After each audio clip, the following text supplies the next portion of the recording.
mardi, à partir de 5 heures, la vie s'est arrêtée dans ce pays. Hein? Pour tout le monde. Que vous soyez riche ou pauvre, la vie s'est arrêtée.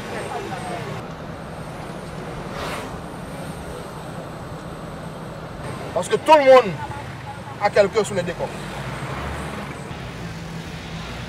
Tout ce qu'on peut dire de ce qui s'est passé, c'est que c'est énorme. À en juger par l'ampleur des dégâts, il n'y a pas de mots vraiment pour expliquer ce qui s'est passé, tout simplement.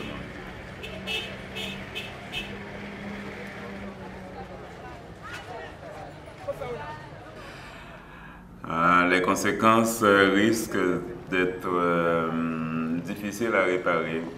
Et maintenant, il faut surtout regarder de l'avant, mais l'avenir paraît difficile parce qu'il faudra reconstruire tout ça.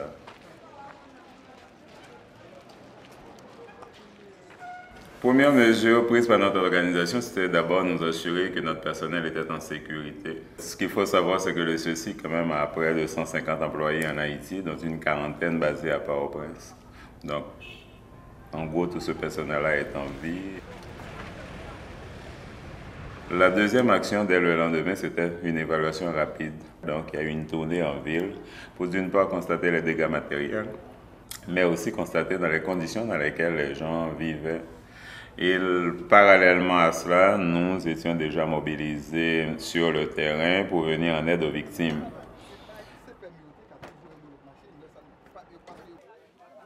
Dès vendredi matin, nous avions commencé à distribuer, à venir au secours des victimes, à distribuer de l'eau, mais aussi des biscuits salés. Et depuis, on n'a pas arrêté. Nous avons reçu des stocks, des produits qui venaient de Montréal, de l'eau, mais aussi des ustensiles de cuisine. Donc la distribution s'est poursuivie.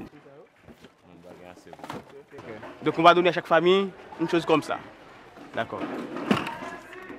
Dans 2-3 semaines, nous serons encore dans l'urgence, ça c'est certain. Mais dès aujourd'hui, nous commençons déjà à penser à la reconstruction. Nous avons un plan d'action très clair. L'urgence, certes, mais nos programmes de développement ne sont pas s'arrêter. Parce que beaucoup de gens sont retournés en région, il faut qu'il y ait des activités.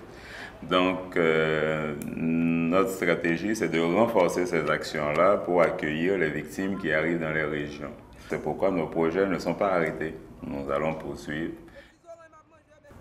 C'est notre expérience. Nous sommes là depuis 40 ans, de façon continue. Nous avons un réseau de partenaires et nous sommes efficaces. C'est pourquoi d'ailleurs, suite à ces catastrophes, tandis que tout le monde se mobilisait, nous intervenions. Donc, cette présence sur le terrain est fondamentale. Nous avons un personnel national compétent, engagé. Mais j'espère que dans 1 an, au moins, la reconstruction aura pris sa vitesse de croisière. Mais où est-ce qu'on en sera? Ça va dépendre de l'engagement, certainement, des bailleurs de fonds, parce que le pays n'aura pas la capacité tout seul pour faire face à cette catastrophe. Madame? Merci. D'accord. Ok, 5 lots. 5 lots.